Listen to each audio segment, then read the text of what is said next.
Ladies and gentlemen, boys and girls, welcome back to Basketball Conference, the ACC Football Podcast. My name's Joey Weaver. He's Mike McDaniel. Mike, week 13, it's rivalry week. Are you ready to roll? We're already at rivalry week. Rivalry week. Wow, that's a tongue twister, Joey. It really is. It is hard to say, and it is easy to end up with a bit of a tongue twister there.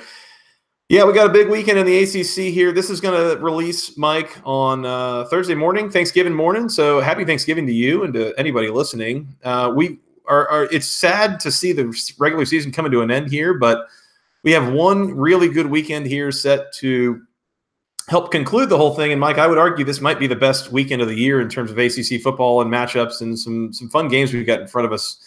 Let's dive right in. We're going to do these straight up, Mike, in chronological order. We did not put any more thought into it than that, although the more that you go on, maybe arguably the less interesting it gets. So we got to start Friday afternoon, 3:30 p.m. on ABC. I don't think you're going to be there. I think you're going to still be trying to ignore this in West Palm or, Miami or Daytona or whatever beach in Florida you're at, St. Somewhere. The Virginia Cavaliers, a 3.5-point road favorite, going to Blacksburg against your Virginia Tech Hokies. Mike, Hokies have won, 14 in a row, 15 in a row? And they are 14 now in a row. 14 in a row, and they're home underdogs against the Cavaliers. I don't know how you're feeling about this. I'm not feeling particularly great, but the biggest thing in my mind is, can Virginia get over the mental block that is trying to beat Virginia Tech, as Virginia Tech has not lost this game since the kids playing here were in first grade, if that? Yeah. Oh, yeah. And yet. So a couple things here. Number one, Virginia is the better team than Virginia Tech. Let's start with that. They are the better football team than Virginia Tech. With that being said, this is a rivalry game that Virginia Tech has taken care of business in each of the last 14 years. Can Virginia get over the mental block of A, playing as the favorite on the road, B, realizing they are the better team and playing as the favorite on the road, and C, getting the job done on the road, right? Which, a few different things. One, it's a rivalry game. You throw the records out, right? I mean, everything gets pushed aside. Throw them out in a rivalry game, right?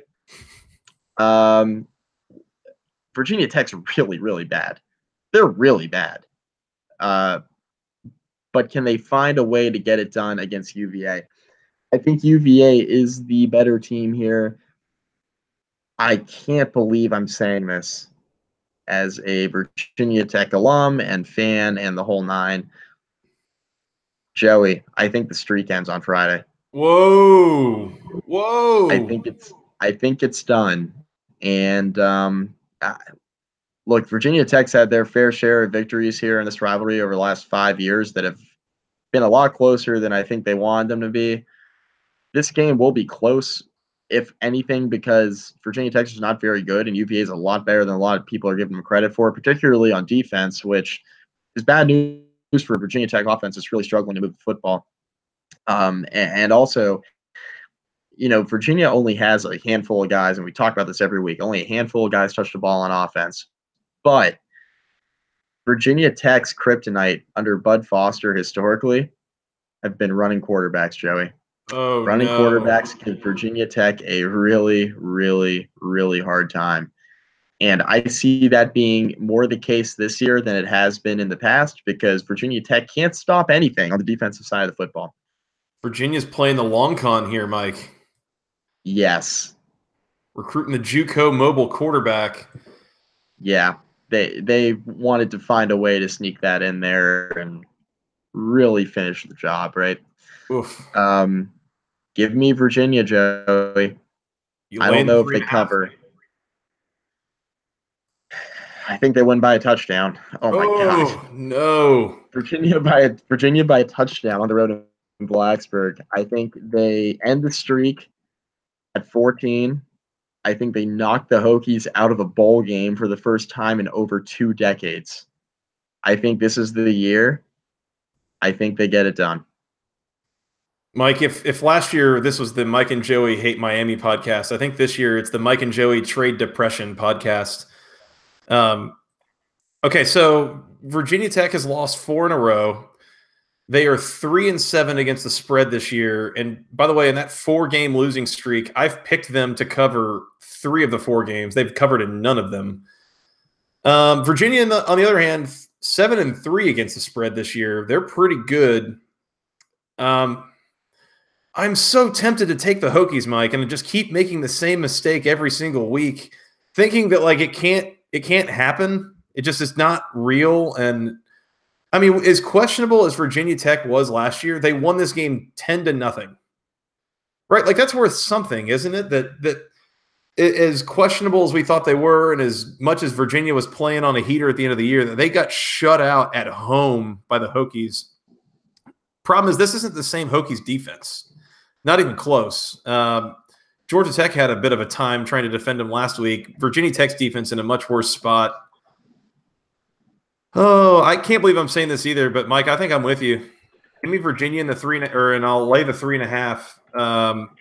Cavs win this game, yeah, maybe by about 10 points. I don't know how close this is going to be. I'm going to go Virginia, maybe 31-21 Cavaliers in this game. Man, it doesn't feel good. Does not feel good. Total's 50. You'll probably leave that alone. Yeah, leave this whole game alone, but I think Virginia wins. Streak might be over for the Birds there in Blacksburg. Whew. All right, let's move on to Saturday, Mike. Noon on the SEC Network. My Georgia Tech Yellow Jackets on the road in Athens against the number 5 Georgia Bulldogs. Georgia Tech, a 17-point road dog in this game. Georgia been good. Been real good. They're the defending national runners-up. I will make sure to mention that as many times as possible. Georgia Tech has been really good lately. They have won 6 of their last 7 games in all this. Georgia has won, I think, 7 of their last 7 games. So, keep that in mind. No, they've won, 10 of their last 11 games, put it that way. I think Georgia Tech maybe makes this a competitive game. Give me 17 points. I think I take the Jackets. Getting 17, maybe shorten the game, ugly it up a little bit. I don't think they have a realistic shot to win. I think this is a 10 to 14 point game. Georgia kind of cruises, might be a little bit of a look ahead spot. I'm going to take the 17 with Georgia Tech. Say that they cover here, but Georgia still wins pretty comfortably outright. Let's go Georgia Tech, Georgia to win outright by a score of like 35-20, something like that. 35-20. Yeah, we'll go with that.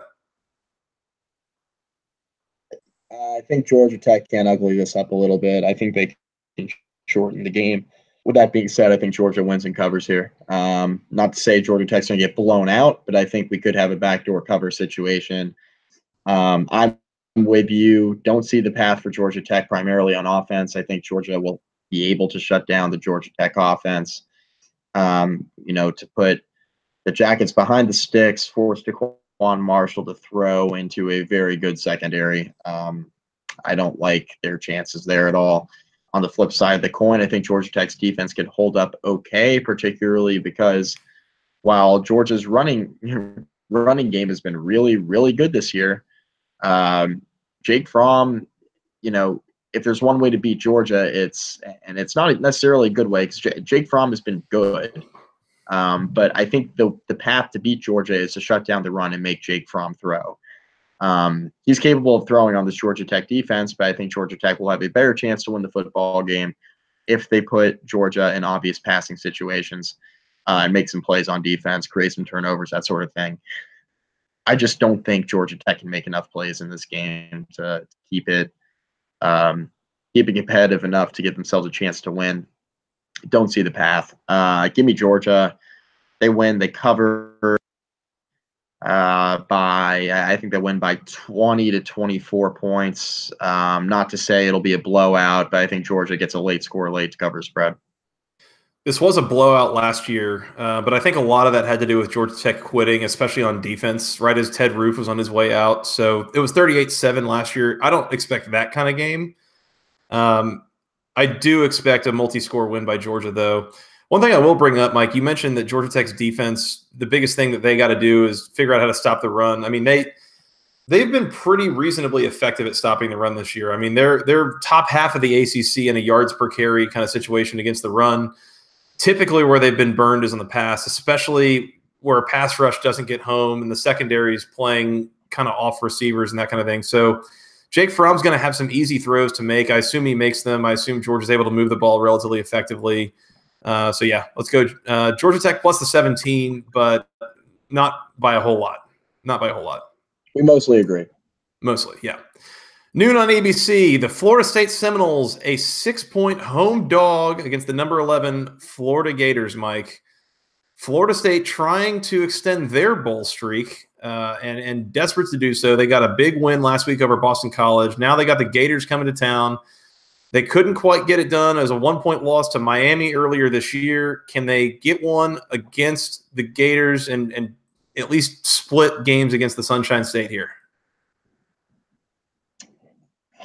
I think Florida State can pull off an upset here. I kind of think they can too. This isn't a great matchup for Florida here.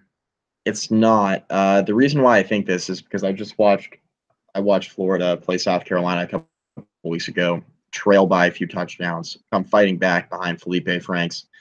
I think Florida State can figure out a way to shut down the Florida rushing attack. Bottle up Jordan Scarlett enough where it's now the Felipe Franks show. And Florida State's got some athletes in the secondary who are starting to play with a little bit of confidence. And defensively, Florida State is fighting for a bowl game. Florida really doesn't have a ton to play for here. I mean, I guess they have an outside shot at the New Year's Six. We'll see how that all shakes out. They probably need a couple things to happen in front of them. They got a pretty big bowl game they're going to be playing in regardless here. But obviously not playing in the SEC championship. So how motivated are they, besides the fact that it's a rivalry game? Florida State, meanwhile, they're trying to extend a 3-decade-long bowl streak at home. They've been disrespected all year long, rightfully so. They haven't played their best football, that's for sure. But they've been better over the last month and fine all year. DeAndre Francois made some throws last week late. To put Florida State over the top against Boston College. He's playing with a little bit of confidence right now. Florida State's got some playmakers at receiver who are starting to make some big time plays offensively, which has really helped them over the last 5 or 6 weeks or so. I think Florida State pulls this off, Joey. Straight upset? Straight upset. At the very least, bet them +6. I think they can keep it close. And within the margin for error there. But give me Florida State, Joey. I'm taking straight up here. Ooh, take the 6 and outright. In a nooner? Hell yeah. Yeah, that's true. It's like I think Florida State has the capability of winning this game. Whether or not they do is a different discussion entirely. They played not great, but kind of okay in spots lately. I'm not really selling this very well. I'm going to go against you, Mike, here. I'm going to take Florida. I'm going to lay the 6 with Florida, say that they win this game comfortably. I don't have a great feel for this game whatsoever. But, Mike, let me say this. The thing I do feel really strongly about in this game, the total is 52 points. You call it. What am I going to say? Under. Take the under. That's my ACC pick of the week, Mike. Under 52 points. Baby. Florida and Florida State. There is no way these two teams are going to score up in the 20s each.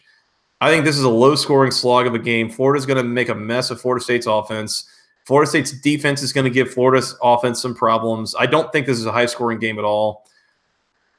I'm going to lay the 6 with Florida in a low-scoring game that's kind of a lot of points, especially on the road. But give me the Gators here. Let's go 21-10. Kind of a low-scoring kind of game. But I think Florida State's going to have a lot of problems moving the ball on Florida's defense. especially given their offensive line woes. So I'm going to go Gators -6. So we disagree. Okay.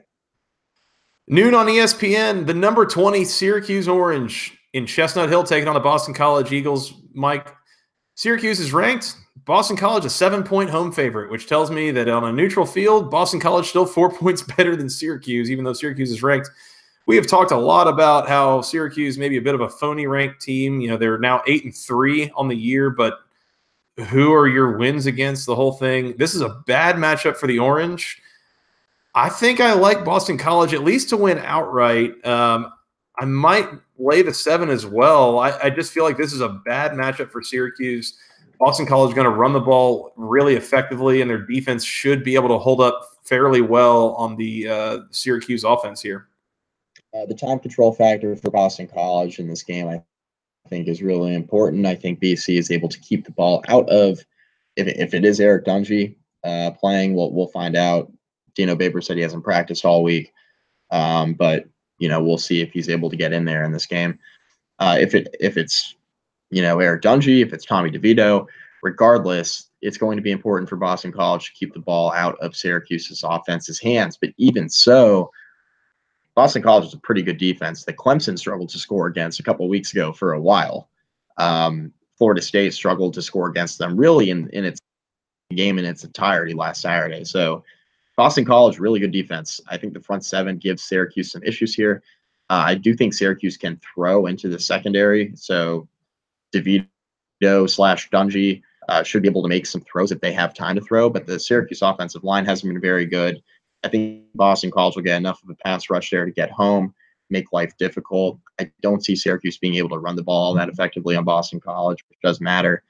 And a lot of Syracuse's designed runs, quite honestly, have been with and if he's not in the lineup, they don't like to run Tommy DeVito nearly as much. They want to throw it a lot more with DeVito than they do with Dungy. The run pass, the run pass spread in the offense is much different.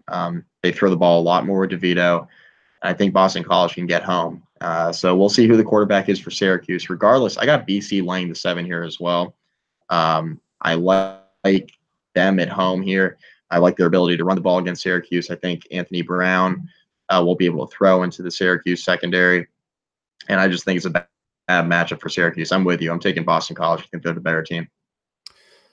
Mike, worth noting here, this is a game outdoors in Boston in November.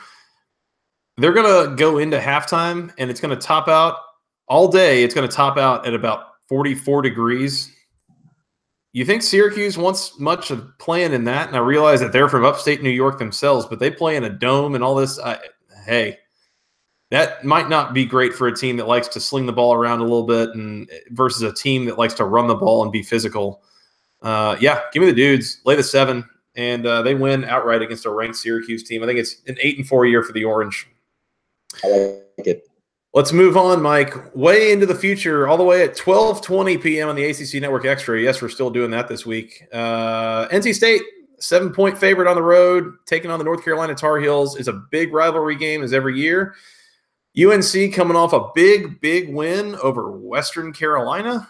So they've got some mojo in their court. But other than that, NC State has been a significantly better team all year. 7 points on the road. I realize it's a rivalry game, Mike, but I just don't know that UNC has a whole lot that's going to be stopping Ryan Finley in this offense. I'm glad to give a touchdown in this game with the Wolfpack. Are you? I am. Okay. Go side bet? I like NC State to win. I think North Carolina will be able to cover. We talked about NC State being quote-unquote significantly better. I think they're better. I'm not sure how much better they actually are. Who are NC State's wins against, right? We can go through this with 90% of the ACC this year.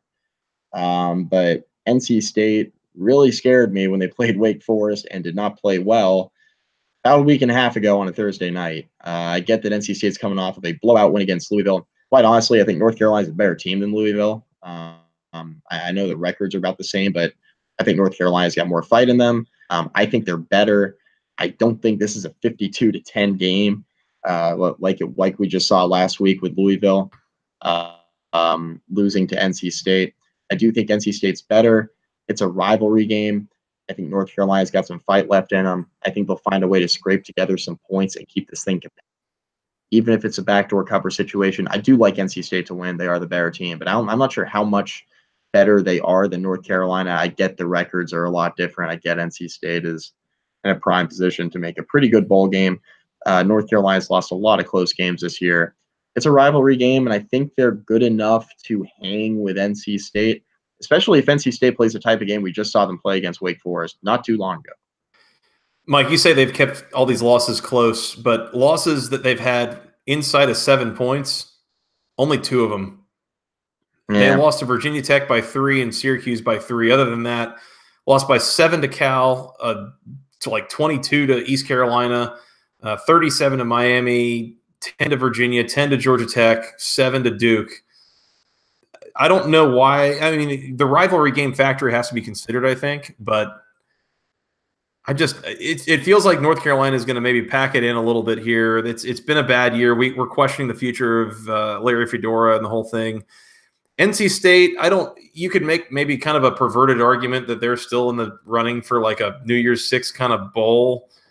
I don't think that's even a realistic discussion at this point, but they could still be maybe the 3rd or 4th team picked out of the ACC, and that's including Clemson and Notre Dame, who are probably taking up playoff spots. So I think NC State probably has more to play for here, even though it is a rivalry game. Give me the Wolfpack. I'll lay the 7. I feel good about that. 12:30 p.m. ACC Network Extra. The Wake Forest Steeman Deacons on the road in Durham against the Duke Blue Devils. Mike, Duke is a 12.5-point favorite in this game. That is way too many points. It seems like a lot. Get the Wake Forest hasn't been all that good, but God, I'm not sure Duke's 12.5 points better than anybody right now. That's just, I don't know. Seems like a lot. I get that they're at home, but it seems like a lot, Joey. Mike, I saw some of the angles that Duke's defense took trying to tackle Syracuse or the Pittsburgh running backs a couple weeks ago. What the hell are they going to do against Greg Dortch in this game? Speaking of which, we forgot about a Dortch report. We didn't. Well, we sort of forgot, and then I looked at it and it was like, we might just pass on the Dortch reports this week. There wasn't a whole lot of meaningful contributions. Greg Dortch, though, still really good at football. Don't get that wrong. Real good. Yeah. Wake plus the 12.5. There's a chance they could win this game outright, Mike. I like Wake in the spot. Duke has been super up and down all year long. I really just cannot imagine laying 12.5 points with the Blue Devils right now. No, it's a confidence thing. I think Duke wins. They're better. They're at home. A lot of reasons why they should win, and I think they will win.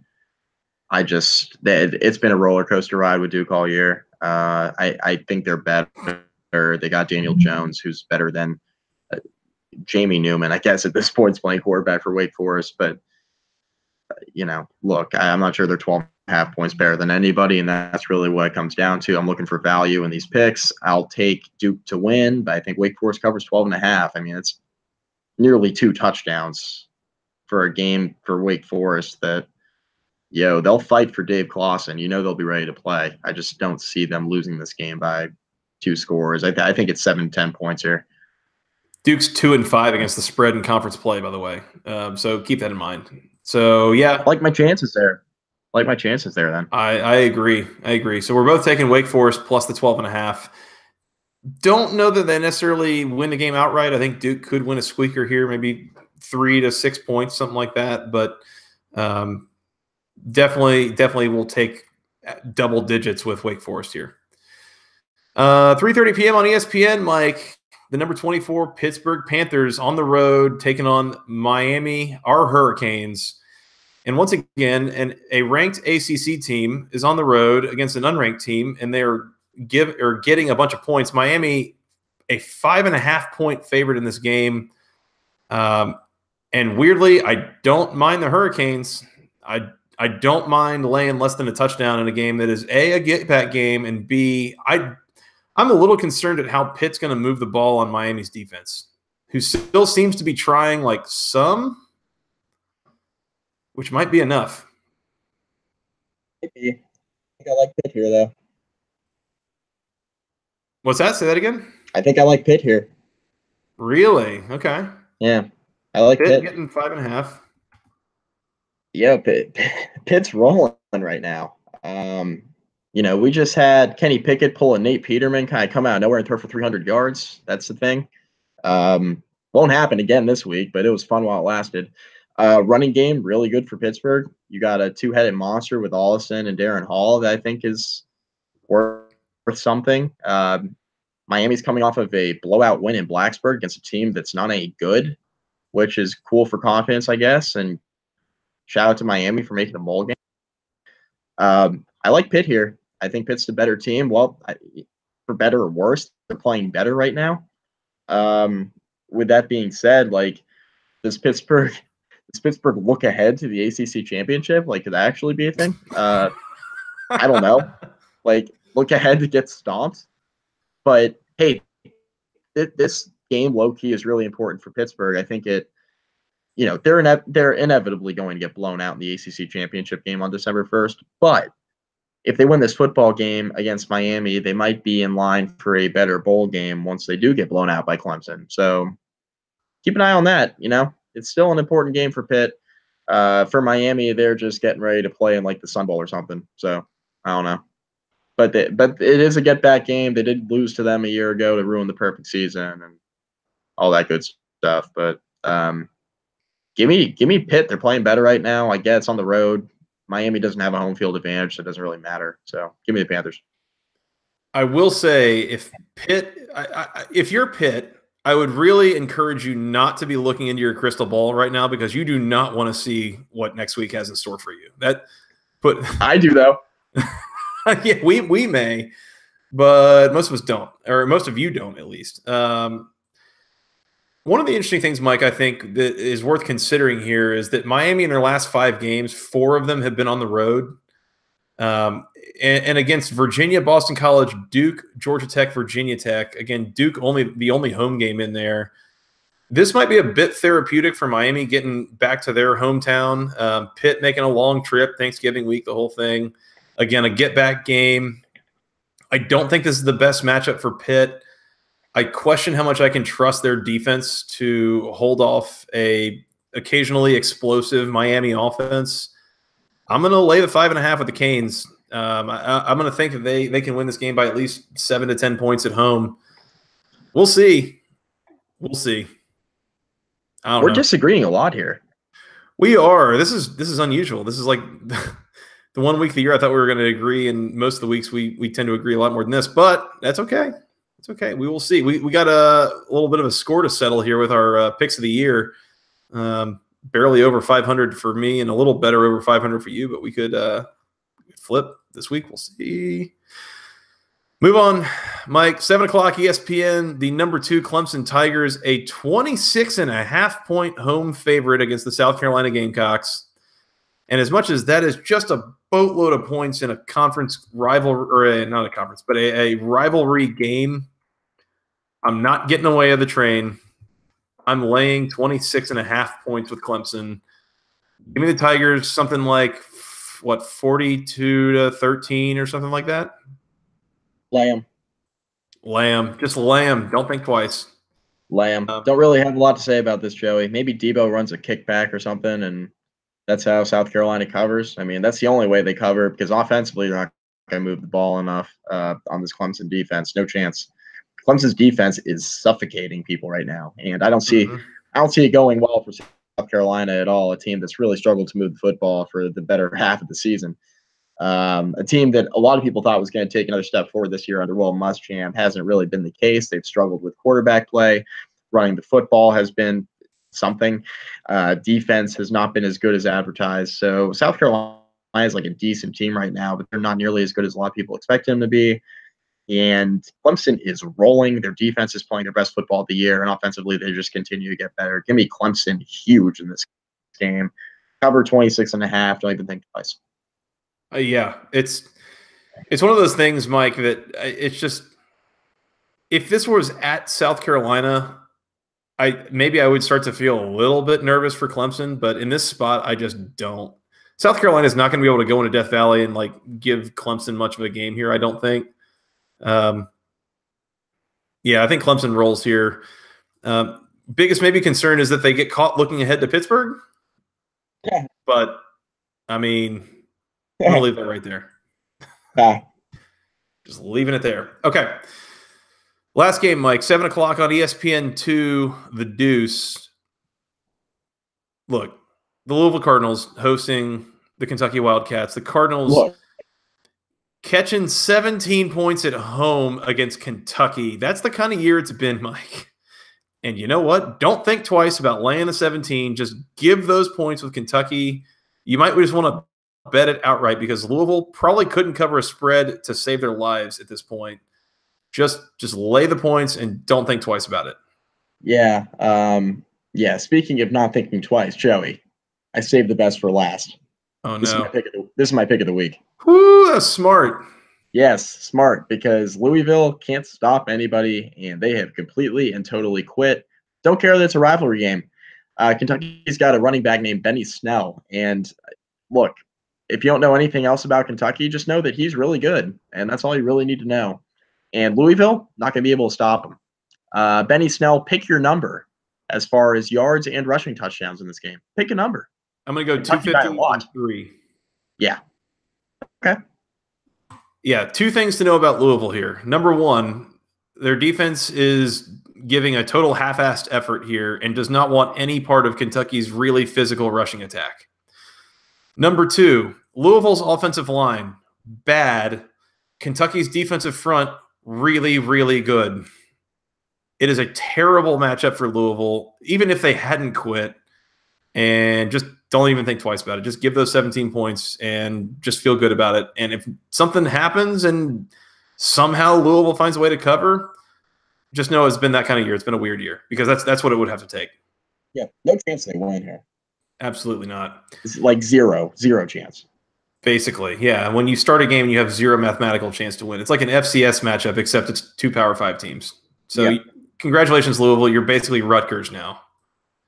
Basically, Rutgers might be better. Oh, those fighting words, Mike. Yeah. Well, in any case, Mike, that's all our games. 9 games involving ACC teams this week.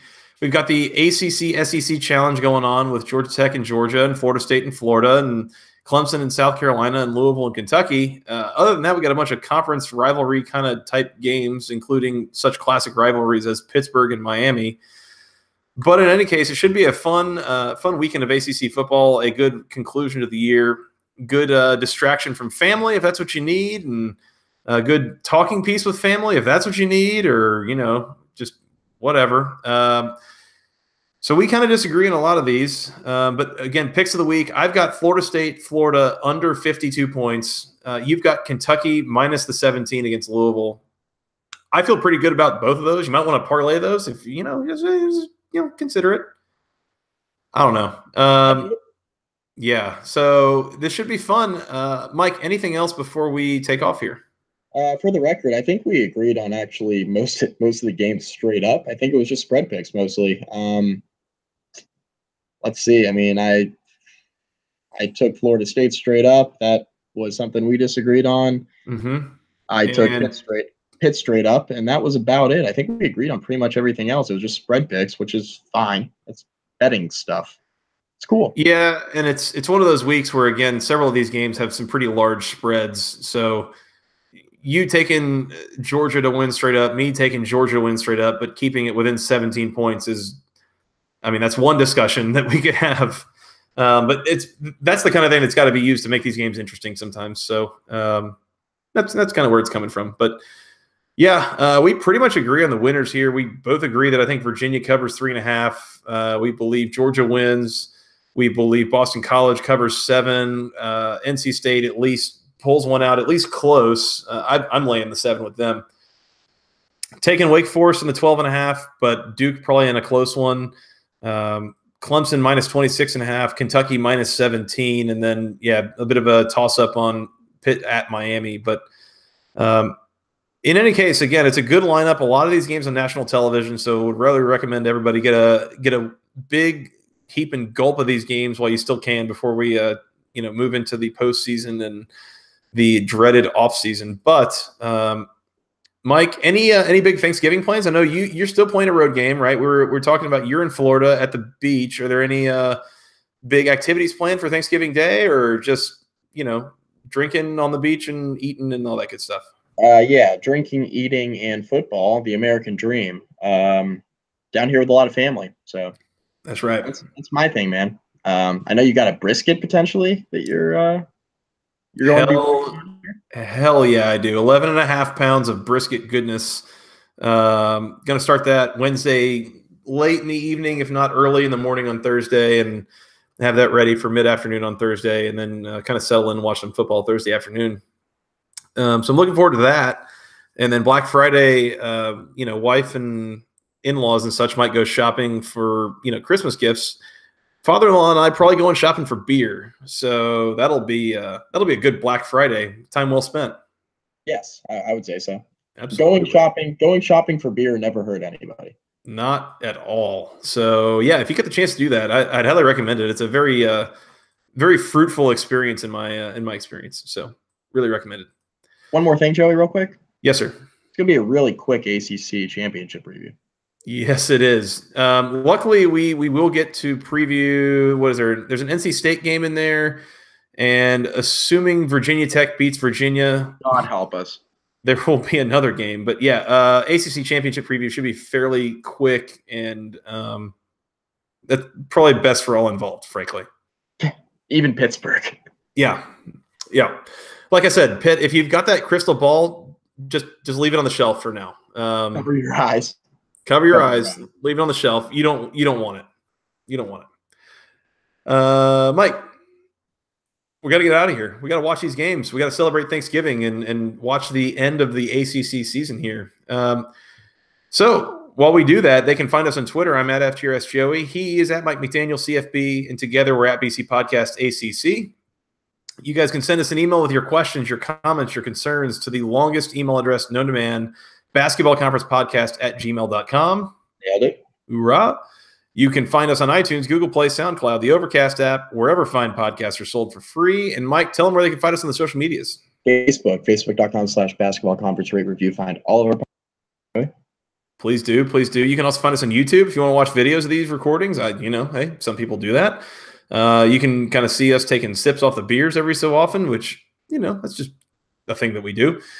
But yeah, you'd have to just go search for us, Basketball Conference, on YouTube. We do not have a fancy URL or anything like that. Mike, anything else before we get out of here, watch these games, and come back and recap them later? Happy Thanksgiving, buddy. Happy Thanksgiving to you. Looking forward to seeing how all this stuff turns out. There should be some really interesting matchups, I think. So should be one last fun weekend of ACC football before we get into the real nitty-gritty of the upcoming competitive, dangerous ACC championship game between the Clemson Tigers and never mind. The Pittsburgh Panthers. They're going to be there too. Already dead. Yeah, it's oh dear. Mike, happy Thanksgiving, and we'll talk at the end of the weekend. Sounds good, man. All right. Well, until next time, for Mr. Mike McDaniel, I'm Joey Weaver. Thank you guys so much for listening. And until next time, to hell with Georgia. Ooh.